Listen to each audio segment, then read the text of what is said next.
The best way to describe batch cooking is you're not making a huge vat of things to eat the same thing over and over again. Instead, you're making a batch. So you're making more than one portion. So if you're a family of 4, you're making maybe 2 meals, one for the freezer for later on, or one for the fridge for during the week, and one for just now. And that is basically the easiest way to describe batch cooking, making an extra portion in advance.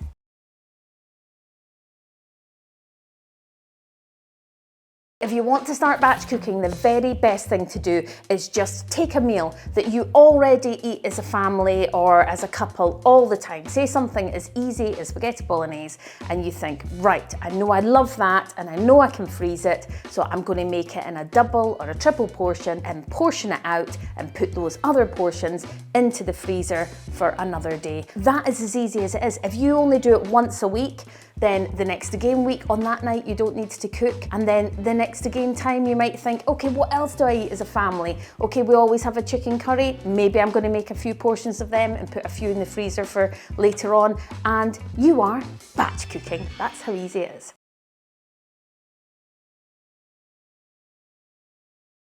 So if you want to get started on batch cooking, you do not need to spend a fortune. You've probably got everything that you need in your house. The best thing that you need is a big pan, maybe a wooden spoon, also some freezer bags. So you're going to freeze everything flat in bags. You can pick them up at the supermarkets. You probably don't need a great deal else.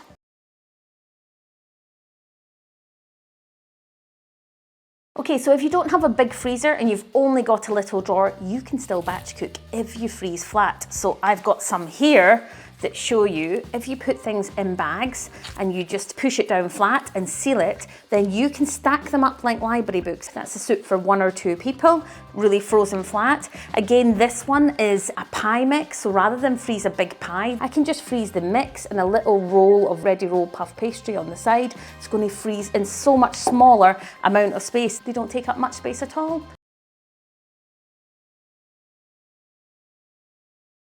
So if you want to get started on batch cooking and you want to freeze flat in bags like this, these ones are reusable. They're called PEVA and you'll get them online. You can wash them over and over again. But if you want to get started and you've never done it before, buy ones that you can get in a normal supermarket that are just plastic freezer bags with the same sort of zip seal, and you can still wash them out and reuse them again. You can wash them out and reuse them about 30 times. So give them a go. They're the best ones to get started with.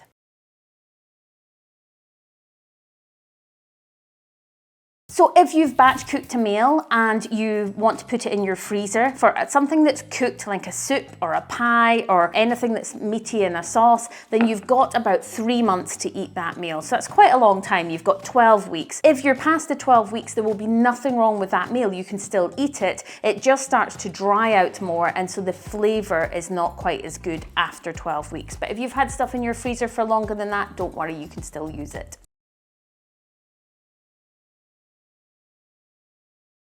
Okay, so when it comes to batch cooking, it can be hard to work out how much portions you want to then put in your freezer for a later date. I tend to use cups measuring like this, like these spoons, or just a mug. The best thing to do is if you've made a big pot of something and you've already had enough out for your dinner that night, depending if you're, say, a family of 4 and it's 2 adults and 2 kids, then an adult portion I'd say would be about a mug. Flatten it off and add it into your bag. And if you've got kids, you can either little kids, just a little bit of the mug, maybe a teenager, you're going for 3/4 of a mug. So try to work out your portions a bit like that, and it'll mean that you'll have more that goes further. You'll get more meals in there for another time.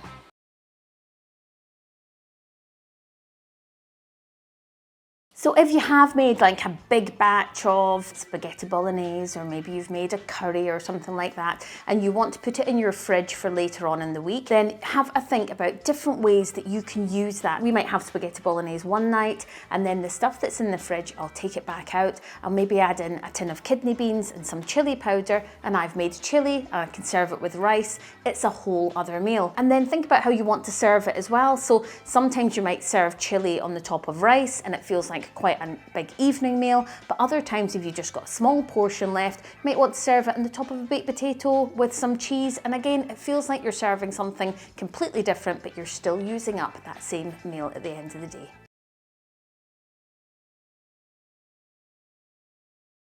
Okay, so if you're in the supermarket and you've seen that they've got special offer on something that you think I would actually use that as a family, like say it's carrots or something like that, or any vegetables, you can just take them home, give them a wash, peel them up, chop them up and get them in a bag, like a freezer bag, and then just throw them into your freezer, and then you just have those to use at any time. You can add them to stews, you can have them as a side dish, and you can do this with pretty much any vegetables and lots of fruits as well. So you don't need to be cooking it up in advance. You can just chop it, get it in your freezer for whenever you want it.